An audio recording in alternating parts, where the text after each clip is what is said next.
the Great Orion Nebula. For centuries, we've looked at this celestial cloud as a beacon of serene beauty. It's the closest large star-forming region to Earth, roughly 1,350 light-years away. You can even see it with the naked eye as a fuzzy little patch in the sword of the Orion constellation. But all that beauty is a mask. Hidden from our eyes, this cosmic cradle is actually a factory of unimaginable violence. Welcome to the heart of Orion. Journeying into the nebula's core, we find the engine powering the whole show, a tight-knit family of brilliant young stars called the Trapezium Cluster. Now, these aren't just any stars. They're celestial titans, some with 15 to 30 times the mass of our Sun. They are incredibly young, having only burst into life in the last few million years.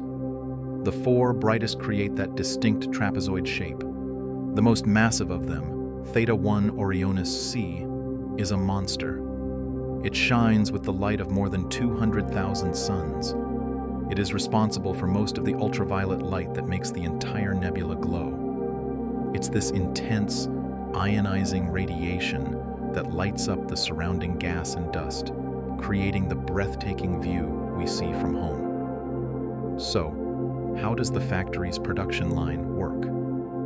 The powerful stellar winds and harsh radiation blasting out from the trapezium stars do more than just light the place up.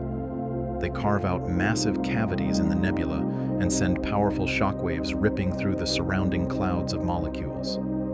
Think of these shockwaves as a cosmic bulldozer, piling up gas and dust into dense clumps and long filaments. Once these clumps get heavy enough, their own gravity takes over, and they begin to collapse inward.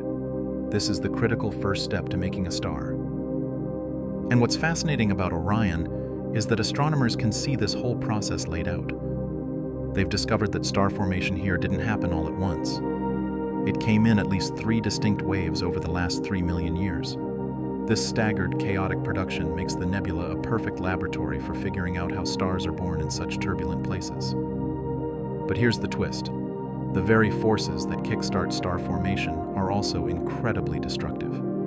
The trapezium's massive stars are a classic double-edged sword. While their energy triggers the birth of new, smaller stars, their ferocious radiation works to tear them apart almost immediately. The process is called photoevaporation. Imagine a tiny, brand-new star, still wrapped in its spinning disk of gas and dust, a protoplanetary disk, where planets are born. Now imagine that little solar system getting sandblasted by radiation thousands of times more intense than what our own sun puts out. The UV light from the trapezium heats the gas in these disks and literally boils it away into space.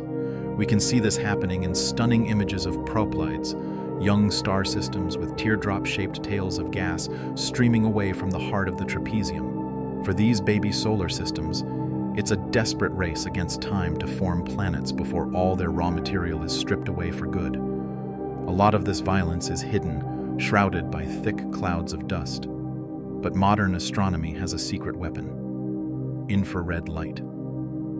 Telescopes like the James Webb Space Telescope can cut right through that dust and show us what's happening in unbelievable detail.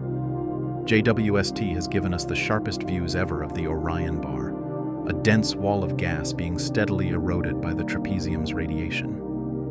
These images reveal young stars, still inside their cocoons, and even free-floating Jupiter-sized objects that could be failed stars or planets kicked out of their original systems.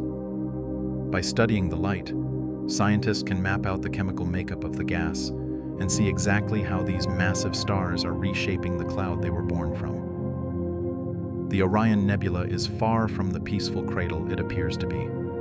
It's a dynamic, violent factory floor, where the raw power of massive stars both creates and destroys.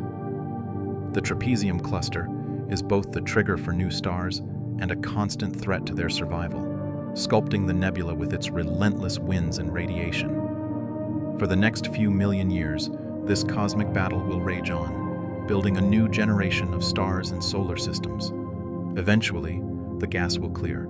The biggest stars will have exploded, and all that will be left is a sparkling cluster of stars, a silent testament to the beautiful violence that once unfolded in the heart of Orion.